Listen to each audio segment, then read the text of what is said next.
네, 안녕하세요. 합법 모의고사 59회차 해설 강의 시작하겠습니다. 벌써 59회까지 왔네요. 이제 뭐 41회? 그러니까 절반은 이미 넘었으니까 41회 정도만 더 하면 이제 100회차가 되는 거죠. 여러분들은 저는 그 다음부터 매일 밤에 쉴 수 있고 여러분들은 복습을 한 번 더 하셔야 되겠죠. 또 오늘 문제 같은 경우는 그 문제 1번과 2번이 좀 생소한 판례가 보였죠. 나머지는 비교적 어렵지 않았던 것 같아요. 1번, 2번에서 약간 여러분들이 의기소침했을 수가 있거든요. 실제 시험 보다 보면 이런 경우가 있어요. 앞부분 문제가 어려운 경우가 있거든요. 앞부분 문제 어렵다고 여러분들이 패닉 상태에 빠지면 안 됩니다. 평정심을 유지하시고 뒤에 가면 쉬운 문제가 나올 수 있으니까 너무 그렇게 걱정하지 마세요.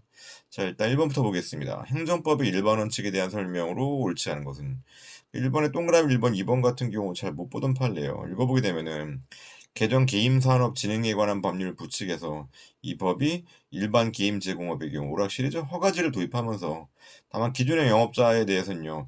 그럼 허가를 안 받았으니까 내일부터 영업 못해 그건 아니었고요. 기존의 영업자에 대해서 일정 기간 유예 기간을 부여하면서 유예 기간 내 허가 신청해서 허가를 받을 수 있도록 기간을 부여했어요. 일반 게임 제공업자인 청구인들의 실내 이익을 충분히 고려하고 있죠. 지금 세 번째로 적절한 유예 기간 부여했다 그랬잖아요. 그렇다면 위 조항이 비례 원칙이 위반된다고 할 수 없다. 과잉금지 원칙이 여러분 비례 원칙이에요. 같은 말입니다. 동그라미 2번이요. 이건 좀 약간 좀 배경 설명을 좀 해야 되는데 여러분 그 남자 같은 경우는 병역 의무가 있죠. 그래서 그 만 18세 이전에 여러분 이중 국적이 가능하거든요. 이중 국적이 가능한데 그 둘 중에 하나를 선택을 해야 되는데 남성의 경우 만 18세 이전에 한국 국적을 포기하는 데 제한이 없어요. 18세 이후에는 여러분 어때요? 군대 가기 싫어가지고 한국 국적 포기하고 그 미국 국적으로 한다. 그러니까 미국 국적만 유지한다. 이런 식으로 악용될 수가 있기 때문에 일종의 간을 보는 사람들이 생긴단 말이야. 마동석 아시죠? 마동석. 마동석 같은 경우는 18세 이전에 국적 이탈 신고를 했어요. 그렇기 때문에 별 문제가 안 됐어. 그러니까 18세 이전에 뭐 법이 정한 기회를 부여받은 거니까 적절히 활용한 거니까. 근데 이 관련돼서 보게 되면요, 그 코멘트 한번 보세요. 그래서 만 18세 이후에는요, 병역 기피 우려가 있는 경우에는 국적 이탈 신고를 거부할 수 있거든요. 이 사안에서는 그 해당 당사자가 한국 국적과 미국 국적을 모두 갖고 있는데 한국 국적을 포기하고 싶었나 봐. 미국 국적만 갖고 싶었나 봐. 그런데 1번에 동그라미 2번 선지 보니까요, 이미 동사무소 직원이 행정상 착오로 이 사람은 국적 이탈했다 그래가지고 국적 이탈을 사유로 주민등록 말소했습니다. 그럼 이 사람은요, 얘는요, 내가 국적이 이탈됐네? 한국 쪽은 이제 없는가 보구나 이렇게 생각한 거죠. 만 18세가 될 때까지 한국 국적 포기를 위한 국적 이탈 신고를 별도로 하지 않았어요. 지금 선지 보고 있습니다. 근데 만 18세가 넘은 뒤에 동사무소가 그 주민등록 말소가 그 착오라는 걸 깨닫고 주민등록 그 직권 재등록 신청을 했단 말이에요. 그러다 보니까 어때요? 주민등록이 다시 부여된 거죠. 깜짝 놀라가지고 그때 비로소 국적 이탈 신고를 했더니 너 병역 기피 목적으로 국적 이탈하는 거잖아. 그래가지고 이거를 거부했거든요. 거부하면 안 된다는 얘기예요. 거부하면 안 되는 이유는 제가 코멘트를 해설에 달아놨습니다. 세 번째 줄 보니까 이 사안에서 상대방이 만 18세 이전에 대한민국에 대한 국적 이탈 신고를 하지 않은 것은 동사무소 행정착오가 있었기 때문이다. 그렇다면 동사무소가 주민등록증권 재등록한 뒤에 이 사람은 원래부터 한국 국적을 유지할 생각이 없으니까 상대방이 비로소 국적 이탈 신고를 하는 경우에는 만 18세 이전에 하는 경우랑 마찬가지로 행정청은 거부하면 안 된다는 얘기예요. 거부한 경우에는 신뢰보호 원칙에 반하는 거죠. 왜? 그 선행 조치인 공적인 견해 표명이 뭐였습니까? 주민등록 말소죠. 이건 뭡니까? 국적 이탈 신고를 받아준 것과 마찬가지야. 이 사람은 원래부터 18세 이전부터 국적 이탈 신고를 할 생각이 있었는데 이미 국적 이탈 신고가 되었네. 그렇기 때문에 별도로 18세 이전에 국적 이탈 신고를 하지 않았던 사안입니다. 동그라미 3번이요. 시의 도시계획과정과 도시계획국장이 도시계획 사업의 준공과 동시에 사업 부지에 편입한 토지에 대해서 완충 녹지 지정을 해제함과 아울러서 당초 소유자들에게 환매하겠다는 약속을 했다. 뭡니까? 녹지 지정 해제라는 얘기는 이거는 일반적으로 대지로서 건물 건축할 수 있다는 얘기죠. 그리고 소유자들에게 되팔겠다, 환매하겠다 그랬어요. 그럼 어때요?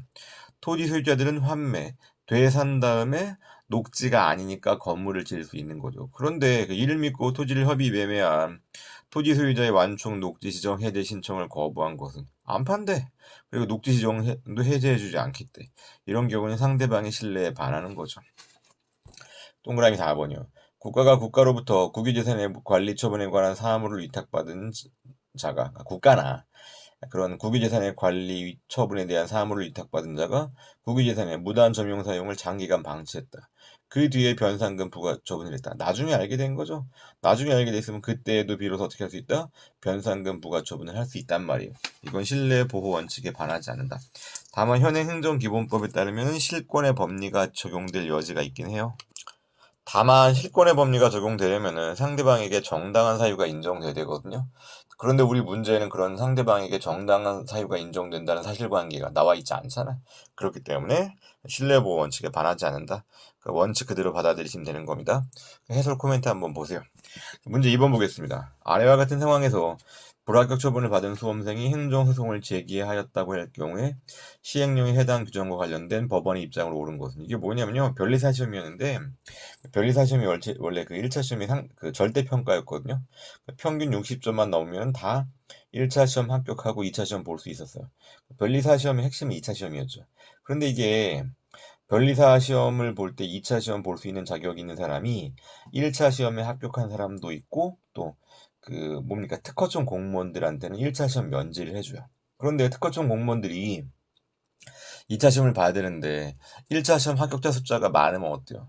2차 시험에서 박 터지겠죠. 그러다 보니까 보면 특허청에서요. 그러니까 잔꽤 그러니까 비열한 속임수를 쓴 거야. 그러니까 속임수까지는 아닌데 어떻게 했냐면요. 1차 시험에 대해서 절대평가를 상대평가로 바꾸겠다. 무슨 뜻입니까? 그 단순히 평균 60점만 넘으면 되는 게 아니라 합격자 인원을 정해놓은 다음에 그 합격자 인원 범위 내에서만 뽑겠다는 얘기죠. 그럼 1차 시험 합격자 숫자를 통제할 수 있겠죠. 그럼 그 1차 시험 합격자 숫자를 줄인 다음에 거기에다가 그 특허청 직원들, 1차 시험 면제가 된 사람들, 둘이 같이 시험 보게 되면은 특허청 직원들의 경우에 경쟁률이 낮아지니까 합격할 확률이 높아지겠죠. 그런 이유로 절대평가를 상대평가로 전환했습니다. 이거 자체가 매우 비열한 행동이기도 하거니와 이렇게 절대평가를 상대평가로 전환하는 내용을요, 시험 2달 전에 공표했습니다. 이거는 상대방의 신뢰보, 그러니까 특허, 변리사 시험 응시생들에 대한 신뢰보호 원칙에 반하는 거죠. 읽어볼게요.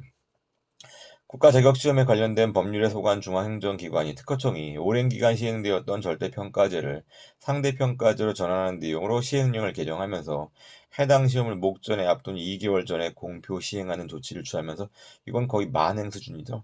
다음에 해당 시험을 실시했다. 그 결과 종래 시행령에 따르면 합격의 대상이 되어야 할 전 과목 평균 60점 이상의 점수를 받은 자로서 40점 미만의 과락 과목이 없는 수험생이 그러니까 변리사 시험 공부하는 사람들은요, 어떻게 했냐면요. 1차가 중요한 게 아니다. 2차 시험이 중요하다. 그래가지고 2차 시험 위주로 공부하고 1차는 평균 60점 넘을 정도로만 공부를 했단 말이죠. 근데 갑자기 서프라이즈 그러고 2달 앞두고 1차 시험을 상대평가로 바꿔버렸다니까. 그래가지고 개정된 시행령에 근거해서 불합격 처분을 받는 상황이 발생했다. 이건 신뢰보호 원칙에 반한다고. 그러니까 동그라미 1번, 3번, 4번은 신뢰보호 원칙에 반하지 않는다는 얘기고 동그라미 2번은 신뢰보호 원칙에 반한다는 얘기입니다. 답은 동그라미 1번, 2번, 3번, 4번. 그러니까 상식에 비춰보더라도 1번, 3번, 4번과 2번의 내용이 서로 대비가 돼. 그러니까 답은 동그라미 2번일 수밖에 없어요. 이 판례를 몰라서도. 동그라미 1번, 3번, 4번에서 나쁘지 않다고 동그라미 2번은 나쁘다라고 돼 있다니까. 그럼 답은 나쁘다일 수밖에 없죠. 동그라미 2번 읽어보겠습니다. 시험의 상대평가제를 규정한 개정 시행령의 해당 규정을 목전에 2달 앞둔 시험에 시행한다는 것은 헌법상 신뢰보호 원칙에 비춰 허용될 수 없으므로 여러분 문제 1번의 동그라미 1번과 비교해보세요. 문제 1번의 동그라미 1번은요. 법을 개정하면서 적절한 유예기간을 부여했죠. 그런데 문제 2번 동그라미 2번은 뭐가 급했는지 올해 퇴직하는 시험 응시하는 특허청 공무원들이 많았나 보지. 적절한 유예기간도 부여하지 않았죠. 그렇기 때문에 이 경우에는 두 번째 줄에 헌법상 신뢰보호 원칙에 비춰 허용될 수 없기 때문에 헌법 위반돼서 무효라는 거. 이런 비열한 행동이 또 있었죠, 여러분. 법무사법 시행규칙 같은 경우에 당해년도에 법무사 자격이 자동적으로 부여되는 법원 공무원들 숫자가 많다 보니까 그 해에는 법무사 시험을 실시 안 하기로 해당 대법원에서 법원행정처에서 결정한 적이 있었죠. 그거와 마찬가지로 이 사안도 상대방의 신뢰보호 원칙에 반하기 때문에 허용될 수 없다입니다. 가끔 보면 국가기관도 양아치 같은 경우가 좀 있어요. 자, 문제 3번 보겠습니다. 부관에 대한 설명으로 옳은 것은 동그라미 1번. 판례는 부관 중 부담과 그 이외의 부관, 즉 기한과 조건 등을 구별하지 않고 모두 독립성을 인정하고 취소 소송의 대상이라고 본다. 그렇지 않죠. 부관 중 부담의 경우에만 처분성을 인정하고 있죠. 동그라미 2번. 3부 동그라미 2번 비교적 좋은 판례요. 그러니까 자주 안 나왔는데 중요한 판례입니다. 건설부 장관이 공유수면 매립 면허를 주면서 공유수면에 이미 토사를 부은 울산지방 해운항만청장에게 대가를 지급하라는 부담을 붙였고, 자, 부담을 붙였고 언더래. 그러니까 부담이죠. 처분성이 있죠. 그에 따라서 항만청장이 스토대금 부과 처분을 발급했다. 이건 뭡니까? 부담에 따른 후속 조치죠. 그렇기 때문에 앞에 있는 부담의 처분성이 있고 뒤에 있는 스토대금 부과 처분이라는 후속 조치는 앞에 선행하는 부담에 따른 것이기 때문에 별도의 처분에 해당하지 않는다라는 판례입니다. 그리고 추가 설명하게 되면요. 동그라미 2번에서 이 처분의 상대방이 누군지 안 나왔는데 처분의 상대방이 현대중공업이었어요. 동그라미 2번 헌지 보게 되면요. 건설부 장관이 현대중공업한테 공유수면 매립 면허를 부여하면서 공유수면을 매립하려면 여러분 뭐예요? 흙을 쌓아야 되겠죠. 이게 울산 태화강 하류에 있는 흙을 쌓는 거라니까. 그때 건설부 장관이 현대중공업한테 뭐라 그랬냐면요. 울산 태화강에 있는 흙을 쓰는 거니까 울산지방해운항만청장한테 대가를 지급해. 이 부담을 현대중공업에 붙인 겁니다. 헷갈리지 마세요. 선지 보게 되면요. 건설부 장관이 울산지방해운항만청장에게 그 부담을 붙였다고 오해할 여지가 있거든요. 그렇지 않습니다. 현대중공업한테 부담을 붙인 거예요. 돈을 울산지방해운항만청장한테 내라. 그리고 그 말에 따라서 울산지방해운항만청장이 현대중공업한테 구체적인 스토대금, 흙값이 얼마다라고 부가 고지를 한 거거든요. 이때 부가 고지는 이미 앞에서 붙은 부담에 따른 후속 행위에 불과하고 이건 이를테면 무슨 관념의 고지죠. 관념의 통지에 불과하다. 그렇기 때문에 스토대금 부과 처분은 처분성이 없다. 이 내용입니다. 동그라미 3번. 문제 3번도 좀 까다로웠네. 판례는 개발제한구역 내에서 광산에 대한 개발행위 허가기간의 연장 신청을 거부한 처분에 대해서 처분성 인정했어요. 선생님, 부담만 처분성이 있고 허가기간, 기한이잖아요, 기한. 기한은 처분성이 없다면서요. 잘 읽으셔야 돼요, 여러분. 동그라미 3번에서. 개발행위 허가기간 연장 신청했는데 거부했다는 말의 의미는 뭡니까? 기간 연장 거부라는 건 더 이상 허가 연장 안 해주겠다는 뜻이잖아요. 그러니까 허가 거부예요, 허가 거부. 그렇기 때문에 허가 거부 처분으로서 처분성이 있는 겁니다. 동그라미 4번이요. 판례는 대구직할시 교육위원회 교육감이 사립학교의 이사회 소집을 승인하면서 이사회 소집 승인할 당시에 부관을 붙일 수 있는데 일정한 일시와 장소에 한정해서 이사회를 개최할 수 있다.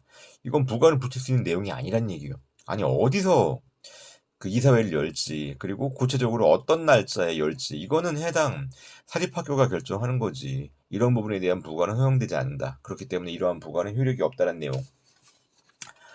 그러니까 부과의 한계를 넘어섰다고 생각하시면 돼요. 4번이요. 행정행위의 절차상 하자에 대한 설명으로 옳지 않은 것은 제가 뭐 몸이 그동안 괜찮다고 오늘 갑자기 좀 기침이 나네. 약간 좀 말할 때 약간 좀 힘들게 들려도 이해해 주세요. 절차상 하자에 대한 설명으로 옳지 않은 것을 고르래. 동그라미 1번. 행정청이 침해적인 행정처분을 하면서 적극적인 불이익처분이죠. 당사자에게 행정절차법상의 사전통지를 하거나 의견 제출의 기회를 주지 않았다. 그러니까 불이익처분은 사전통지 및 의견 제출을 해야 되잖아. 그렇다면은 사전통지를 하지 않거나 의견 제출의 기회를 주지 않아도 되는 예외에 해당하지 않는다면 절차상 하자가 존재하기 때문에 위법하고 취소를 면할 수 없다는 내용. 동그라미 2번은 하자 치유에 대한 내용이죠. 법상의 청문 절차를 이행함에 있어서 청문서 도달 기간 10일이죠. 다소 어겼다. 5일 전 도달했단 말이지. 당사자가 이의를 제기하지 않았어요. 청문일에 출석해서 의견 진술하고 충분히 방어의 기회를 가졌다. 그렇다면 도달 기간을 준수하지 못한 하자는 치유되었다. 동그라미 3번. 수익적인 행정행위의 신청에 대한 거부 처분. 이건 적극적 불이익 처분이 아니라 소극적 불이익 처분이죠. 소극적 불이익 처분의 경우는 사전통지랑 의견 청취 의무가 없어요. 4번이요. 행정처분의 상대방이 청문 일시에 불출석했어. 그럼 어떻게 돼요? 불출석한 상태에서 청문 절차를 진행해야 됩니다. 그럼 청문 절차 진행하지 않았으면 의견 청취 절차를 거치지 않은 거죠. 불사견에서 견해 위배된 거죠. 그렇기 때문에 절차상 하자로서 위법한 겁니다. 5번이요. 행정정보 공개에 대한 설명으로 옳지 않은 것은 동그라미 1번. 동그라미 1번 공자님 말씀이죠. 국민들의 정보 공개 청구권을 보장하기 위해서 적극적인 조치를 하라는 얘기잖아요. 공공기관은 국민이 알아야 될 필요가 있는 정보를 국민에게 공개하도록 적극 노력해라. 정보의 공개에 관한 사무를 신속하고 원활하게 수행하기 위해서 정보 공개 장소를 확보하고 공개에 필요한 시설을 갖추어야 된다. 그래야 되겠죠. 동그라미 2번. 권리 남용에 해당하는 정보공개 청구에 대해서는 정보공개 의무가 없지만 권리 남용은 좁게 해석하는 겁니다. 정보공개법의 목적 규정 내용 및 취지에 비춰보면 정보공개 청구의 목적에 특별한 제한이 없어요. 모든 국민에게 인정되는 헌법상 기본권입니다. 그렇다면 오로지 상대방을 괴롭힐 목적으로 정보 공개를 구하고 있다는 등의 특별한 사정, 이게 바로 권리남용이죠. 이런 사정이 없는 한 정보 공개 청구를 신의 측에 반한다거나 권리남용에 해당한다고 하면 안 된다. 동그라미 3번. 공공기관이 그 정보를 더 이상 보유 관리하고 있지 않다. 그러면 정보공개 거부 처분의 취소를 구할 법률상의 이익. 정확한 내용은 협의의 소유이익이죠. 협의의 소유이익이 없죠. 이게 어떤 거냐면요. 공공기관이 해당 정보를 보유하고 있다가 모든 정보를 영구 무한 보관해야 되는 게 아니라 보존 시한이 정해져 있거든요. 그럼 그 보존 시한이 지나면 폐기 처분할 수 있어요. 폐기 처분했다는 얘기입니다. 그런 경우는 더 이상 보존하고 있지 않죠. 그러면 취소를 구할 소유이익이 없고, 다만 이때 보존 기간이 경과해서 폐기 처분했다는 거, 폐기했다는 사실은 해당 공공기관이 입증해야 되겠죠. 동그라미 4번이요. 행정정보공개 청구 대상이 되는 정보는 공공기관이 직무상 작성 또는 취득해서 현재 보유 관리하고 있는 문서로서, 여기까지 슬래시 하신 맞죠? 현재 보유 관리하고 있다는 말이 뭐예요? 폐기 안 한 정보란 뜻이죠. 뒷단 틀렸죠? 원본이 아니라 사본을 공개하는 것도 가능합니다. 여러분, 원본의 훼손의 가능성이 있으면 사본 공개도 가능하겠죠. 문제 6번이요. 행정의 실효성 확보 수단에 대한 설명으로 옳지 않은 것은 동그라미 1번. 하나의 납세 고지서에 의해서 본세와 가산세를 함께 부과. 여러분 언더라인 쳐볼까요? 본세와 가산세를 함께 부과. 그럼 뭐요? 별개의 처분, 두 개의 처분이에요. 그렇다면은 본세와 가산세 각각에 대해서 이유 제시해야 되겠죠? 각각의 세액과 산출 근거 등을 구분 기재해야 된다. 처분이 두 개니까 이유 제시도 두 개가 있어야 돼요. 동그라미 2번. 뭐 자주 나오는 거래가지고 동그라미 2번이요. 농지법상 이행강제금 부과처분은 항고소송 대상이 되는 처분이 아니죠. 농지법상 이행강제금 부과처분은 비송사건 절차법에 따른 별도의 구제 절차가 있어요. 따라서 행정소송법이 적용되는 처분에 해당하지 않는다. 동그라미 3번이요. 지방자치단체 소속 공무원이 지방자치단체 고유의 자치 사무를 수행한대. 그렇다면 이때 지자체는 여러분 뭐요? 별도의 공법인이죠? 그렇다면 이때 도로법 규정 위반하는 행위를 했다. 이게 뭐냐면요. 차량을 운행하다가 과적 차량을 운행하다가 적발된 겁니다. 여러분, 과적 차량 운행하다가 적발되면요. 운전자뿐만 아니라 사업주까지 같이 처벌합니다. 무슨 사무였습니까? 지자체 고유의 사무니까 국가기관의 일부가 아니라 국가와는 독립된 별개의 공법인이죠. 그렇기 때문에 이런 경우에는 해당 지자체에 대해서 양벌 규정이 적용되겠죠. 반면에 6번 동그라미 3번 해설 한번 보세요. 반면에 동그라미 3번 보시면 지자체가 기관 이임 사무를 처리하는 경우라면 이때 지자체는 국가기관의 일부죠. 그렇다면 이때는 양벌 규정에 적용되지 않는 거죠. 동그라미 4번이요. 여객자동차운수사업법상 과징금 부과 처분은 원칙적으로 위반자의 고의과실을 요하지 않는다. 맞는 말이죠, 여러분. 위반자의 고의과실을 요하는 거는요, 행정벌뿐입니다. 다만 위반자의 의무 혜택을 탓할 수 없는 정당한 사정이 있다. 그럼 정당한 사정이 있으면 부과하면 안 되겠죠. 7번이요. 갑은 A지방자치단체가 관리하는 도로를 운행하다가 도로에 방치된 낙하물로 인해서 손해를 입었다. 이로써 이를 이유로 국가배상법상 손해배상을 청구하려고 한다. 영주물의 설치관리 상행하자 오도 책임 물을 수 있겠죠. 동그라미 1번. 해당 지방자치단체가 위 도로를 권한이 없이 사실상 관리하고 있는 경우에도 지방자치단체 배상 책임이 인정되죠. 사실상 관리하더라도 도로인 이상 뭡니까? 공물이죠. 어떤 경우냐면요. 사인 소유의 땅에 대해서 지자체가 도로 지정해버리는 경우가 있어. 이런 경우에는 해당 그 토지 소유자가 짜증나가지고 방치해버리거든요. 그러면 사실상 누가 관리하겠어?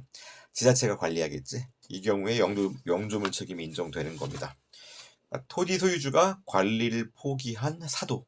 사도라는 게 사인 소유의 땅이 도로로 이용되는 경우를 얘기합니다. 동그라미 2번이요. 위 도로에 설치 관리상의 하자가 있는지 여부는 위 도로가 용도에 따라서 통상에 언더런치되겠죠.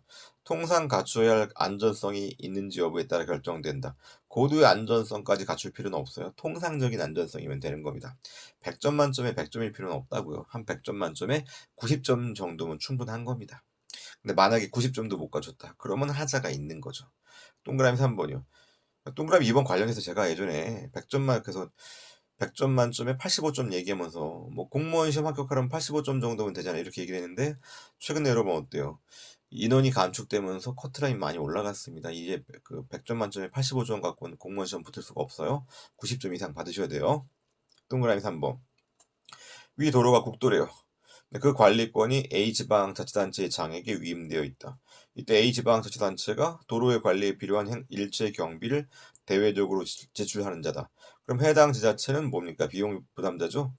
그리고 도로가 국도라면요. 국가는 사무의 귀속 주체죠. 이런 경우에는 국가와 지자체 모두 배상 책임이 있는 거죠. 갑은 A지방자치단체에 대해서 국가 배상을 청구할 수 있죠.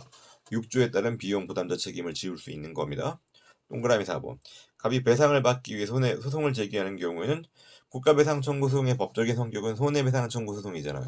그러니까 민사상 손해배상 청구 소송이죠. 8번이요. 손실보상에 대한 판례 태도를 옳지 않은 것은 동그라미 1번. 보상가액 산정 시 공익사업으로 인한 개발이익. 이거 다른 말 없어도 당해 공익사업으로 인한 개발이익이겠죠. 여러분, 다른 공익사업에 따라서 우리 집의 지가가 상승했다. 이거는 고려 반영해주는 겁니다. 하지만 당해 사업으로 인한 개발이익은 반영하지 않아요. 동그라미 2번. 여러분, 시가 보상뿐만 아니라 공시지가 보상도 가능해요. 그리고 이때 공시지가라는 거는 개별 공시지가도 가능하지만 표준지 공시지가도 가능하고, 그리고 실제는 여러분 수용보상금 결정할 때는요 개별 공시지가에 터잡아 이루어지는 경우보다 표준지 공시지가에 터잡아 이루어지는 경우가 훨씬 더 많아요. 동그라미 2번 여러분 하자승계 생각해보세요. 표준지 공시지가 결정과 수용보상금 결정 간에 하자승계가 된다는 내용 기억나세요? 그 말 자체가 뭐예요? 수용보상금 결정할 때 표준지 공시지가에 터잡아 이루어진다는 얘기잖아요. 동그라미 3번. 민간 기업도 토지 수용의 주체가 될 수 있죠. 이거 제가 58회차에서 울산에 있는 현대중공업, 현대차요. 그리고 포항에 있는 포스코요. 다 뭡니까? 해당 산업단지를 조성할 때 포스코나 현대중공업이 산업단지를 조성했어요. 그리고 산업단지 조성은 공익사업이죠. 그래서 민간 기업도 공익사업의 주체로서 토지 수용의 주체가 될 수 있습니다. 동그라미 4번. 공유수면 매립으로 인해서 위탁 판매 수수료 수입을 상실한 수산업 협동조합에 대해서도 손실보상이 가능하다 그랬죠. 간접적인 손실에 대해서도 예견 가능하고 그 내용이 확정될 수 있다면 손실보상 대상이 된다요. 9번이요. 헌법재판소 결정례와 대법원 판례 내용으로 옳지 않은 것은 답은 동그라미 1번인데 이거 딱 봐도 군무원 시험 문제죠. 현역 군인만을 국방부의 보조기관, 차관보, 보좌기관과 병무청 및 방위사업청의 보조기관 및 보좌기관에 여러분 보조기관이 무엇인지 보좌기관이 무엇인지는요 행정법 강론쟁점입니다. 여기서 중요한 거는요 국방부, 병무부, 병무청 그리고 방위사업청 알짜 자리에 대해서 현역 군인만을 정하도록 하고 군무원을 제외하고 있단 말이에요. 이건 딱 보더라도 여러분 합리적인 차별이죠. 군인과 군무원이 동등한 대우를 받을 수는 없어요. 물론 여러분 군무원 시험 준비하신 분들 약간 좀 서운할 수 있겠지만 일단 그 군대라는 것 자체가 군인이 주된 역할을 하고 군무원 일종의 백오피스 지원 조직이죠. 그렇기 때문에 주요 보직에 대해서는 현역 군인만을 가능하도록 규정하고 있다고 하더라도 이건 합리적 차별이라고 보는 겁니다. 동그라미 2번 언더라인 쳐볼까요? 처분청의 처분 권한 유무. 이건 뭡니까? 권한이 없으면 위법한 처분이죠. 그러니까 이거 본안 판단 사항이에요. 그러니까 처분청의 처분 권한 유무는 한마디로 처분의 위법성 여부예요. 권한이 없으면 위법하니까. 뒤에 직권조사 사항은요. 소송 요건을 여러분 직권조사 사항이라고 부르는 거죠.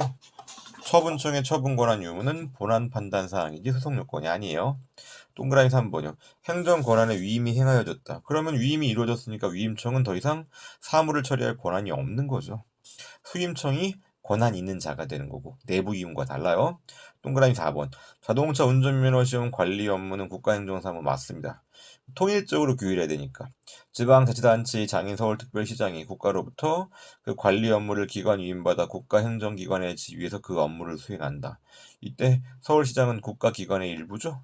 이때 국가는 면허 시험장의 설치 및 보존의 하자로 인한 손해배상 책임을 부담한다. 결국 서울시랑 국가가 모두 부담하겠네. 국가는 국가배상법 2조 내지 5조 책임. 서울특별시장이 업무를 수행하면 여러분 어때요? 서울특별시 공무원들이 실제로 현실적으로 업무하겠죠. 그럼 서울특별시 공무원들에 대한 월급은 누가 줘? 서울시가 주죠. 서울시는 비용 부담자 책임. 이렇게 나눠지는 거고. 9번 동그라미 4번은 여러분 뭐야? 그 문제 6번의 동그라미 3번과 연결해 놓으세요. 6번의 동그라미 3번은요. 고유의 자칫사무죠. 이때는 양벌 규정이 적용됩니다. 그러니까 행정벌에서 9번의 동그라미 4번 같은 경우는 기관 이임사무는 국가행정기관의 지위에서 이루어지는 것이기 때문에 이때는 행정벌이 문제가 되는 경우에 양벌 규정이 적용되지 않겠죠. 10번이요. 사정판결에 대한 설명으로 옳은 것은 동그라미 1번 행정청에 재량에 속하는 처분이더라도 재량권의 한계를 넘거나 그 남용이 있다. 그럼 법원은 이를 취소할 수 있겠죠. 재량권의 일탈 남용이죠. 그리고 재량권의 일탈 남용에 대해서는 피고인 행정청이 증명 책임 부담한다. 두 번째로 여러분 재량권 일탈 남용 언더는 이거 처분의 위법성 문제죠. 처분의 위법성은 누가 입증해야 돼? 원고가 입증하는 거죠. 처분의 적법성이라는 말이 나오면 그때 피고에게 입증 책임이 있는 겁니다. 동그라미 1번은 사정판결 지문도 아니네 어떻게 보면. 동그라미 2번이요. 법원은 사정판결을 하기 전에 사정판결은 행정청의 사정을 봐주는 거죠. 그럼 누가 억울한 상황 되는 겁니까? 상대방인 국민이 원고가 억울한 상황 되는 거잖아. 그렇기 때문에 원고의 피해를 회복시켜주기 위해서 법원이 살필 내용이 많겠죠. 원고가 그로 인해서 입게 될 손해의 정도와 배상 방법, 그 밖의 사정을 조사해야 되겠죠. 이거 사정판결이라는 거는 원고의 희생을 무릅쓰고 이루어지는 거잖아요. 그렇기 때문에 원고의 희생 내용에 대해서 조사해야 되겠죠. 동그라미 3번. 사정 판결을 하는 경우에 법원은 처분의 위법함을 판결의 주문에 표시할 수 없으므로 앞단 벌써 틀렸죠, 여러분. 사정 판결은 처분이 위법하나 그 효력을 유지하는 겁니다. 그렇기 때문에 처분의 위법성을 판결 주문에 기재를 하고 판결 주문에 기재가 되어 있기 때문에 처분의 위법성에 대해서는 기판력이 발생합니다. 앞단 틀렸다고요. 뒷단은 맞죠. 판결의 내용에서 그 처분 등의 위법함을 명시해서 원고에 대한 실질적인 구제가 이루어지도록 해야 된다. 맞고. 그러니까 앞단이 틀렸다고요. 동그라미 4번이요. 원고는 취소 소송이 계속된 법원에 당해 행정청에 대한 손해배상 청구 등을 병합하여 제기할 수 있죠. 사정 판결의 경우에는 손해배상 청구 소송과 관련 청구 소송의 병합이 가능합니다. 동그라미 4번 벌써 앞단 틀렸죠. 뒷단요. 손해배상 청구를 담당하는 민사법원의 판결이 먼저 내려진 경우라고 할지라도 그 뒷부분 자체가 틀린 이유가 병합 제기가 가능하기 때문에 민사법원이 어떻게 할 수 있어요? 행정법원의 이송이 가능합니다. 10번에 옳은 것은 동그라미 2번이었고요. 자, 제가 쉽다고 얘기해놓고는 좀 해설 좀 길게 했죠? 중요한 내용이 좀 있었기 때문에 여러분 문제 1번, 2번 같은 경우 3번까지 꼼꼼히 잘 보시기 바랍니다. 나머지도 중요한 선지 여러 개 있었습니다. 네, 수고하셨습니다.